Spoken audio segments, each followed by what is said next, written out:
Ampere का परिपथीय नियम, ठीक है, एम्पियर्स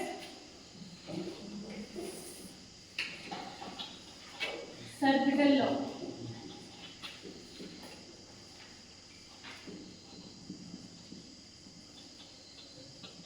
तो ये चैप्टर आपका मैग्नेट वाला चल रहा है, मैग्नेटोस्टैटिक। तो मैग्नेटोस्टैटिक में मैग्नेट से रिलेटेड जितनी भी चीजें हैं, आपने इससे पहले पढ़ा था चुंबकीय क्षेत्र, है ना, जो बायो-सावर्ट का नियम पढ़ा था, है ना। तो बायो-सावर्ट के नियम के अनुप्रयोग में ही था क्या, धारावाही लूप और चुंबकीय मतलब किसी कुंडली के केंद्र पर चुंबकीय क्षेत्र को निकालना, ठीक है। अब आपका इसमें नेक्स्ट आता है एम्पियर का परिपथीय नियम, ठीक है, इंग्लिश में इसको बोलते हैं एम्पियर सर्किटल लॉ, ठीक है। तो एम्पियर का जो परिपथीय नियम है, जैसे आपने इलेक्ट्रोस्टैटिक में गॉस का नियम पढ़ा था ना, गॉस का नियम क्या है, किसी भी बंद पृष्ठ के लिए, है ना, बंद पृष्ठ में जो उसका विद्युत फ्लक्स होता है वो कितना होता है, नेट Q अपॉन एप्सिलॉन 0, यानी कि उसके जो आवेश है, आवेश का 1 अपॉन एप्सिलॉन 0 गुना होता है। ये आपका इलेक्ट्रोस्टैटिक में गाउस का नियम है ना। वैसे ही मैग्नेटोस्टैटिक्स में एम्पियर का नियम है ना। तो एम्पियर के नियम के हम डेरिवेशन करते हैं। इसके लिए हमने सबसे पहले एक डायग्राम बनाते हैं, एक वृत्ताकार पथ इस टाइप का, बंद पृष्ठ के लिए, है ना, बंद पृष्ठ के लिए एक वृत्ताकार पथ बनाएंगे, ठीक है। ये इसकी एक एक्सिस है, इसमें धारा I है और ये O मान सकते हैं, और इसकी त्रिज्या कितनी है, R सपोज मान सकते हैं, ठीक है। इसकी त्रिज्या R है और यहाँ पे जो है हमारा एक पॉइंट P है, ठीक है। इसी पॉइंट P पर हमने क्या निकालना है, मैग्नेटिक फील्ड निकालना है, चुंबकीय क्षेत्र। इसमें जो आपकी एक स्पर्श रेखा खींचेंगे,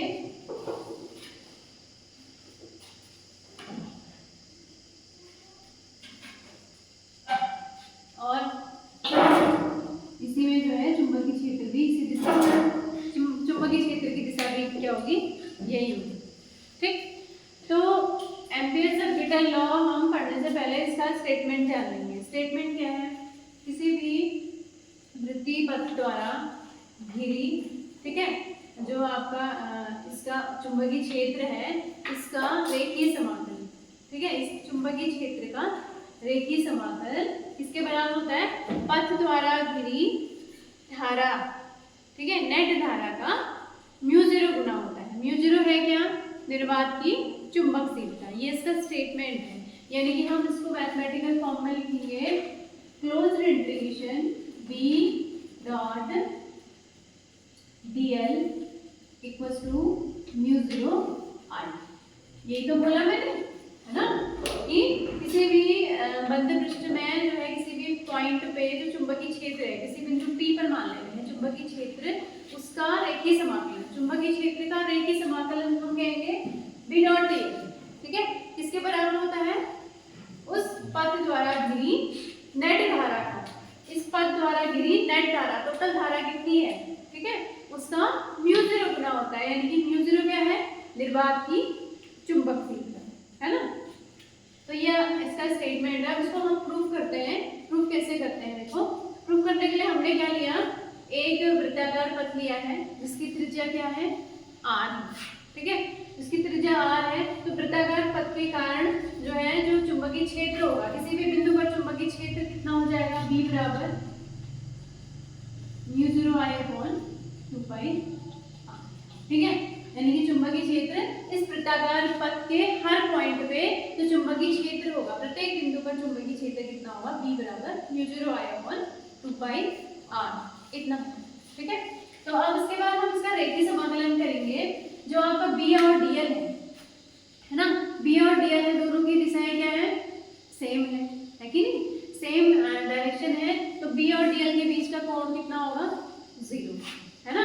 तो इसका जो आप रेखीय समाकलन करेंगे, closed integral B dot dl बराबर आ जाएगा इंटीग्रेशन, ये क्लोज्ड इंटीग्रेशन है, B dl cos 0, ठीक है। यानी कि ये आ जाएगा B dl, आएगा ना। cos 0 का मान कितना होता है, cos 0 डिग्री का मान 1 होता है। तो यहाँ से आपका closed integral b dot dl बराबर कितना हो जाएगा, b को बाहर लिख देते हैं, क्लोज्ड इंटीग्रल हम dl के साथ लिख देते हैं, ठीक है, इतना हो जाएगा। अब b का मान हम इसको सपोज 1 इक्वेशन बना ली, तो b का मान इससे रख देते हैं, तो ये b का मान कितना आ रहा है, μ0 I upon 2 pi r into close integration dl। अब देखो क्लोज इंटीग्रेशन dl कितना है, बंद पृष्ठ का जो टोटल रेखीय समाकलन है कितना है, कितना है dl है ना, इसका मतलब पथ की लंबाई, टोटल लंबाई कितनी हो जाएगी 2 पाई r, है ना, यानी कि इसको हम लिख देंगे μ0 I अपॉन 2 पाई r, इसको भी हम 2 पाई r लिख देंगे, यहाँ ब्रैकेट में लिख दोगे क्लोज इंटीग्रल dl बराबर कितना हो जाएगा 2 पाई r, यानी कि जो वृत्तीय पथ है इसकी टोटल की लंबाई, है ना, टोटल की लंबाई कैसे निकलेगी, वृत्त की परिधि कितनी होती है 2 पाई r होती है। तो यहाँ से ये आपका कैंसिल आउट हो गया, तो closed integration b dot dl equal to कितना आ गया μ0 I। तो यही है आपका क्या एम्पियर का परिपथी नियम, ठीक है। क्या है एम्पियर का परिपथी नियम, किसी भी बंद पृष्ठ द्वारा किसी भी बिंदु पर, है ना, उस पथ के किसी भी बिंदु पर जो आपका चुंबकीय क्षेत्र है उसका रेखीय समाकलन किसके बराबर होता है, उस पथ द्वारा घिरी कुल नेट धारा का μ0 गुना होता है ना। μ0 क्या है, निर्वात की